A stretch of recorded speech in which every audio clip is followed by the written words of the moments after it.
সাবিনা মাসুরাদেরকে সাতখোলা বাসে সংবর্ধনা দিবে বাংলাদেশ ফুটবল ফেডারেশন। কারণ তারা থাইল্যান্ড থেকে যেটা করে আসছে সেটাকে আপনি কি বলবেন?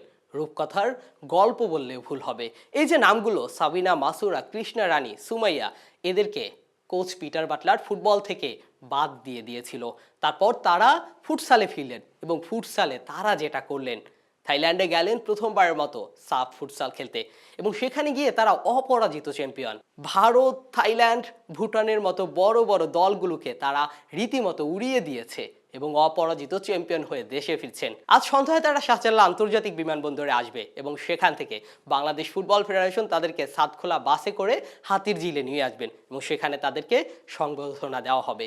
এখন যেটা প্রশ্ন উঠেছে, এই যে এই নামগুলোকে কি ফুটবলে আবারও ফেরানো হবে? সামনে বাংলাদেশ যাবে প্রথমবারের মতো এশিয়ান কাপে খেলতে। সেই জায়গায় এই যে অভিজ্ঞ ফুটবলারগুলো যাদের কথা বললাম, তাদেরকে খুবই দরকার। বাংলাদেশের ফুটবলের জন্য হলেও তাদেরকে দরকার। কারণ এই নামগুলো তারা যেটা করছে, এর আগে সাফ জিতিয়েছিল বাংলাদেশকে, টানা দুইবার বাংলাদেশ সাফ জিতেছিল কিন্তু এই নারীদের বদৌলতেই। কিন্তু তারা এখন ফুটবলে নাই, তাদেরকে খেলতে হচ্ছে ফুটসাল। ফুটসালে গিয়েও তারা কিন্তু বাজিমাত করে আসছে। এবার তাদেরকে নিয়ে ভাবতেই হবে পিটার বাটলারের, এবার তাদেরকে ফেরানোর পরিকল্পনা করতেই হবে কোচ পিটার বাটলারের।